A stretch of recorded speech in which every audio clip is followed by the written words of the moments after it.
না হলে কাজ ভালো হবে না, করবে না। আর সত্যিকারে টাইম না দিলে কাজ ভালো করা যায় না।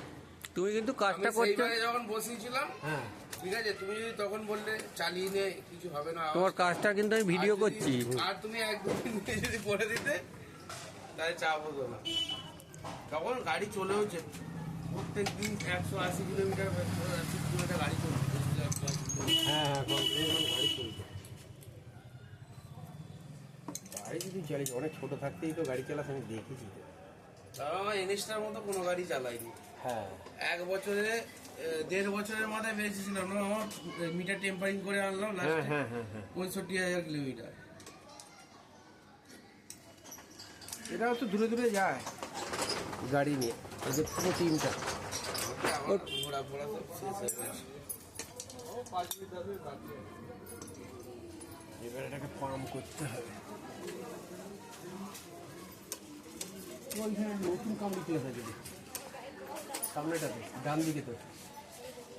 হ্যাঁ ওই তো ডান দিকে ওপরে বোর্ডে, বোর্ডে নিচে, ওই তো হাতটা নিয়ে গেছিস। হ্যাঁ হ্যাঁ, ওই তো হ্যাঁ হ্যাঁ, ওই তো। তুই দুদিন চালিয়ে নিয়ে তারপর আমাকে দে। না তুমি বলো এখান থেকে চলো 1,000 টাকা বা 2,000 টাকা বল, ঠিক আছে, বলছে 4,500 টাকা নিয়ে যেতে পারবো না, ফার্স্টে বলছে 5,000 টাকা, আমি 4 টাকা নিয়ে যাবে নাকি, বলছে না হবে না। এই ড্রামটাতে, এই যে তলায়, এটা হ্যাঁ উপরে ঢাকনাটা, হ্যাঁ ওইটা। আবার ওখান থেকে কোনো রকম ফেলে থেকে আমার মাসির ছেলেকে ডাকলাম, আমার সান্নাঘরে থাকে, আচ্ছা আর ওখানে ওর একটা বন্ধু ছিল, ওর বাড়িতে রেখে দিয়ে এলাম গাড়ি। আচ্ছা, ও বললো গ্যারেজ আছে করে দেবে, আমি দেখ করি দেখ তাহলে যদি হয় করে দিতে। খরচা করে কোনো লাভ হয় না।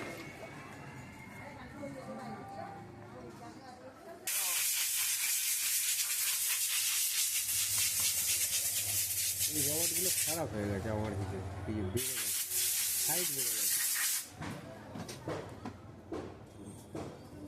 এটা দেখে মনে হচ্ছে পালসারেরই মাল লাগবে। দেখি একটা হাতে নিয়ে রাবারটা কিরম খারাপ হয়েছে একটা।